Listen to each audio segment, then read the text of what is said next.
Now we will continue. We are done with this one, the OR number 3002. So we'll go here sa ating pangatlo.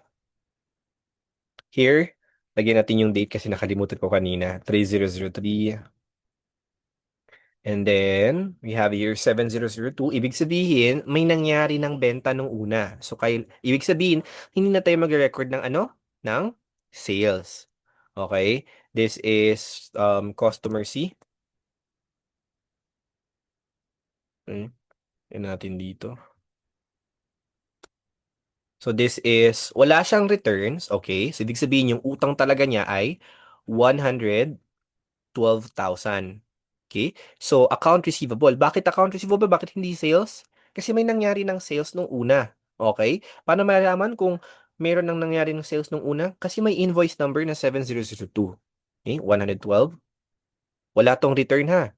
Okay? So, this is, ang discounts niya ay ito. So, we're done with this stamp. Done this one. And then, ito na naman sunod natin. So, this is 112. So, this is 2,000. Okay? Nag-record ako kanina tapos wala pala, hindi pala on ang audio. Minus pala. Yan na kasi. Okay, 110,000. Okay, tapos na tayo dito. Since we're done, okay, we'll begin with another one. Okay, dito naman, hindi siya pareho nung una. Kasi ito, dito, meron siyang returns. Di ba? May return siya. Okay? At meron din siyang discounts. Dito naman, sa pangalawa, I mean pangatlo, kita nyo yan, meron siyang, wala siyang returns pero may discount siya. Dito naman exactly, wala siyang discounts, wala din siyang returns. So, ibig sabihin, itong utang niya na 25,000, wala na to siyang bawas. Siguro baka hindi niya na, wala siya, hindi niya nabayaran within the discount period. So, pwede yun mga dahilan, 22. So, 61115. Bakit sa tingin ninyo na, ay wait, this is 3004. This is 6,115. Bakit sa tingin ninyo na 6,115 pa? Sir, bakit parang hindi siya parang in order? Okay? Makikita natin dito ang invoice number. So, ibig sabihin, ang invoice na nauna, nung una pa lang ay 6,115. Okay? Kasi by invoice man yan. Ibig sabihin, isa lang yung pwedeng dahilan dito. Ito yung, etong transactions na to, ito si customer E, mas nauna pa siyang mangutang kaysa kay customer A and C. Okay? Nag-gets ninyo? So, ibig sabihin, kasi nga, so mas nauna pa siyang nangutang, kaya nga ang invoice number niya ay 6,115. Pero pagdating sa bayarin, pagbayad, mas nauna magbayad ang pinaka-latest ng nangutang na si customer A and C kaysa kay customer E. Kaya yan, ang invoice number nakalagay dito. Okay? Customer E. Oops. Customer E. Customer E. Yun natin dito. Okay, this is 25,000. 25,000. Nakatotal na pala siya, oh. Dapat nakatotal siya kaagad, ha? Total, total natin siya tapos double line. Okay, 10 peso sign. Lahat yan dapat peso sign, double line. Okay? So, gagawin natin right after this one is, I think we're done already. Wala na ba? Okay. Cash disbursements na kasi yung next. So, we're done already. Ang gagawin natin ngayon ay, again, we need to check if balance ba to sila. As we can see here, ang credit dito ay itong tatlo. Account receivable, sales, and output VAT. And yung debit ay sales discounts and cash. So yung gagawin natin ngayon ay ito-total natin siya. Total natin. Yan. So 428,200. So ito yung total credit. So i-total din natin yung total credit. Total debit rather. This one.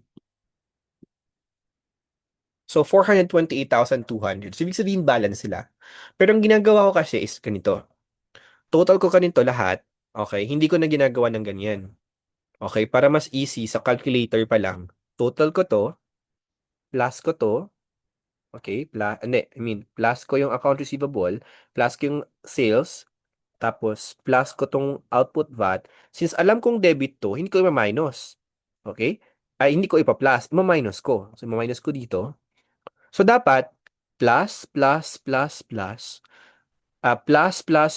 minus sa sales discounts, dapat yung sagot nito ay dapat pareho dito sa 42,366,600. Hindi ko na to siya ilalagay. Kapag ilalagay ko to na hindi ko ma-determine, okay, ang balance. So, 42,366,000. So, tama siya. So, ibig sabihin, balance. Okay, tanong ko daw. Okay, naka-audio. Open ng audio. Okay, goods. So, we're done with the cash receipts journal. Now, we go to the cash disbursements journal.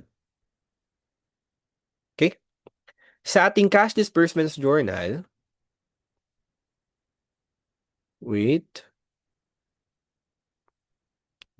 kita natin dito, okay, pareho lang naman to sa iba. May nakalagay na kaagad ng mga account names. Alright? May account names na yan. Account names, account names, account names, and account names. Yan. Okay? Nakalagay na kaagad yung mga account names niya. Now, kapag for example, may isang transactions na hindi wala dito sa isa kahit isa mang column, example, supplies expense. Example lang. Wala siya, sample supplies expense. Wala siya ni kahit dito sa other column, ibig sabihin ilalagay mo siya dito sa accounts debited. Okay? Tapos yung amount ilalagay mo dito. Let's say for example 15. Okay? So 15 din dito. Okay? Again, kapag may mga sa transactions, nag-record kayo tapos wala siya ni isa sa column na to, ilalagay niyo yung pangalan ng account name dito sa accounts debited. Pwede pa nga ito siya ma-dash kapag, for example, dalawa yung supplies expense para ma-determine yung pagkakaiba nila. Okay? So yan, dito ilalagay. So paano naman kapag wala? I mean, walang sundry. So for example, meron talagang ito, salaries expense. So ibig sabihin, walang entry sa sundry. Ibig sabihin, kapag walang entry sa sundry, ilalagay mo yung pangalan ng supplier or pangalan mismo ng resibo or kung saan siya binayad. So for example, supplier A. Okay? Pero may mga iba ding mga naming conventions na kailangan yung malaman. Okay? Pag salaries kasi, lalagay dito is payroll. Okay? So, wala kasi siyang sundry. So, maglalagay ka ng pangalan. Is either pangalan ng supplier or customer or kapag payroll siya, lagay mo yung payroll tapos yung example, October 1 to 15, ganyan. Pwede siyang ganyan. Pero if ever na merong sundry, kailangan mo talagang ilagay yung pangalan talaga mismo ng account name dito sa accounts debited. Okay? Yan ang gagawin. Okay? So, we begin. Pero hindi naman po ibig sabihin na ganito yung binibigay nating activities is ganito exactly sa real life. Okay? Hindi po ha. Pwede pa to siyang ma-extend. Okay? Or pwede itong mabawasan. Depende po sa inyo. For example, advertising expense. In real life ha, advertising expense. Makita natin dito. Hindi naman ibig sabihin na advertising expense, for example, ganito talaga ang ginagawa. Pwede to siya madagdag or ma-minus, nakadepende sa needs ng business. So kung nakikita ninyo na per month, nagbabayad kayo ng advertising expense, of course, doon sa libro nyo, na libro ng business, ang gagawin ninyo ay mag-a-add na kayo dapat, mag-i-insert na dapat ng ito. Para next time, hindi na kayo maglalagay dito sa sundry para efficient na lang siya. Pag alam nyo na yung transactions na yon occurring siya frequently, okay?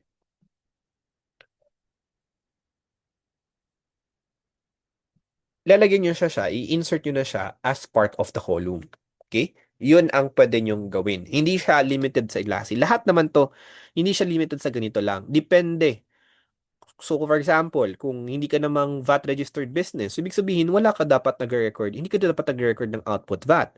At hindi ka dapat nagre-record ng input VAT. So, nakadepende yan sa needs ng business mo. Okay? I hope that makes clear. So, hindi siya limited dito sa in real life. Pero ito yung gagamitin natin pag sa activities natin.